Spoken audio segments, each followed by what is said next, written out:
When I get up in the morning, most times early, I slowly wake up, get a cup of coffee, and I hop online pretty much immediately, which I know I probably shouldn't do, but I just plug in early. And I try to find questions to answer about people that are going through any kind of issue with bladder cancer or cancer. I don't answer too many questions about just general cancer. I believe that specifics are very important when it comes to explaining it. So this morning I found someone had put a post on Reddit, and it was right up my alley, so I decided to answer it. I had time. I feel like everybody should try to do this if they can with whatever they have going on in life. So I'm going to play it for you here so you get an idea of answering this question. So, I'm about 1.5 years post-TURBT. My pathology was high grade but not muscle invasive. I'm currently on 6-month plan for BCG treatments, but I am curious what things look like from here. I'm 42, so I've got some time ahead of me to deal with this. So far, no signs of anything coming back. Specifically, I was reading that I stand about a 50-50 shot at this returning at some point in life. The question I have is, what then? Is it basically another TURBT and then more BCG? Is it radical cystectomy and neo-bladder? I've read sources that seem to suggest it's the latter, so it got my anxiety up a little. I know treatment is highly individualized, so there isn't a guarantee of the path this would follow, but my approach to most situations is to have as much info as I can, good, bad, or otherwise, so knowing what lies ahead helps calm my mind. Okay, so names have been redacted to protect the innocent. This person is very, on his or her game when it comes to trying to be informed, to stay informed about cancer. That is the most important thing to do. Continue to ask questions, dig, always get online and ask something. Reddit tends to have those raw questions, so I do recommend it for asking and answering. But they're just kind of going through it the same way I have been going through it. So, questions about BCG, questions about whether bladder cancer is recurrent. And yes, bladder cancer is most definitely recurrent. They're 42, time ahead of them to deal with this, so no signs of anything coming back. That's good news always. 50-50 shot of it returning. Now, when we start talking about odds, that's kind of right up my alley. The question they have is what after that, like a repeat tumor. So right now, I'm no evidence detected, and that's something I'm worried about too. So really, we just go back to percentages and statistics. I went ahead and sent this person the web address for the BCG study that I used when I got bladder cancer in 2023. And I run you through this real quick. It's got quite a bit of information in it that you can skim through. You don't have to understand all of it. But after I studied this for a little bit, I got a really good idea for what they did here. Now, bear with me. In 1985, Lamb had 60 patients. The BCG dose was 120 milligrams intravesical, which all of us that have bladder cancer know what that means.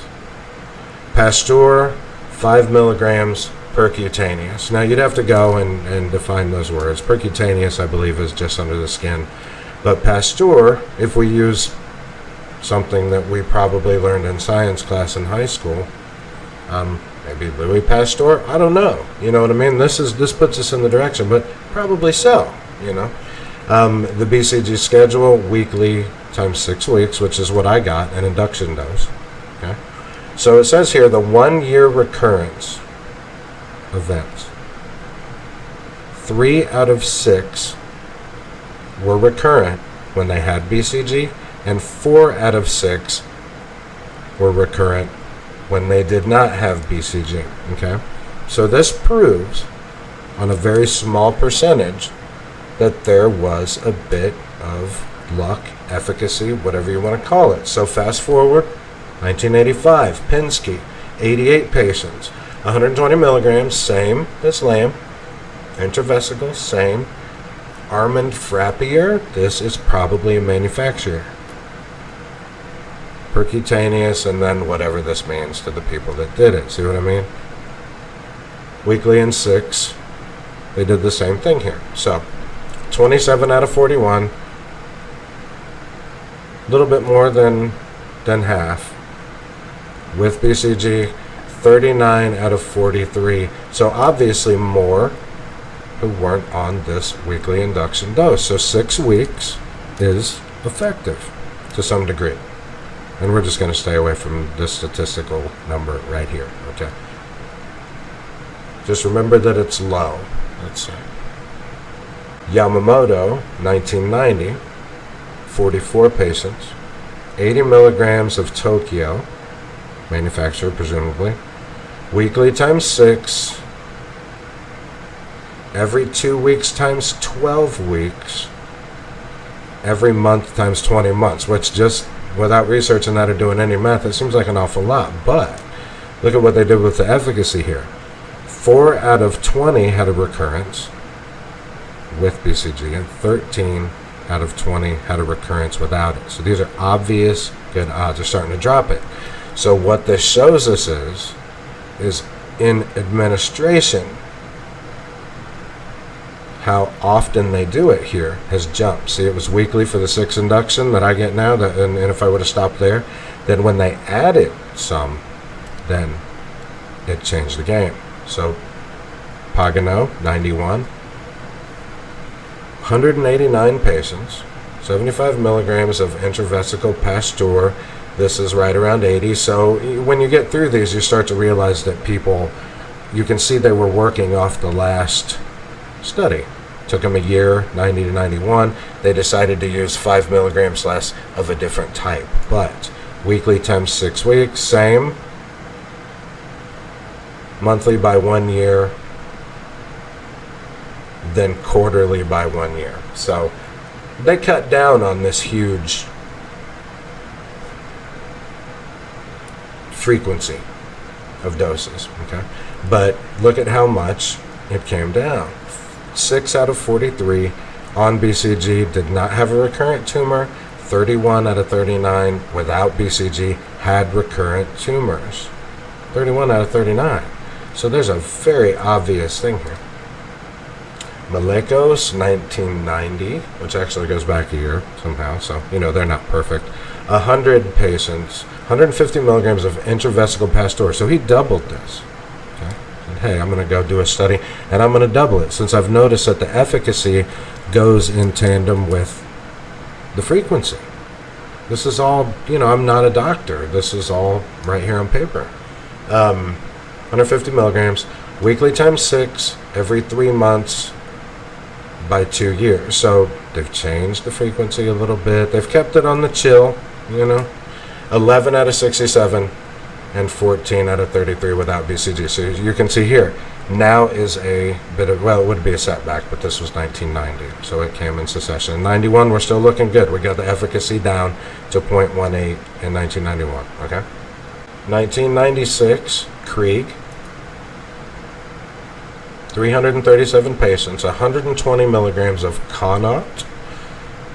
So we're staying around this from the last studies, but still he's going up quite a bit from Pagano at 120 from his 75. So weekly times 6, monthly times 4. So they're just changing it up a little bit. So we can see here, they're having a stroke with probably bad luck. They have not been able to recreate Pagano's 0.18. All this efficacy, they have not been able to recreate it. What's going on? He has something good going on here. What is it? So then we get into 2011, a pretty big jump in time. They were kind of doing it every few years here, every year, and then now we've gone on. They went with what they had. Probably Pagano. I'd like to have a doctor tell me if I'm correct about all this, because it seems like I'm on track just a little bit sometimes, This gives us a good idea. That's what I want to really impress upon people. It gives us an idea. So hair in 2011, 816 patients. So the amount of patients is definitely going up. This obviously helps. Makes sense. 50 milligrams of Tice, which is new, which is what I get. This is newer than like Pasteur, back in the 90s. 50 milligrams of Tice weekly times 6 and no maintenances. Okay, this is very important. Some people are prescribed this if they need it. Keep in mind, on this 27% cancer recurrence of tumors. Okay, but notice this.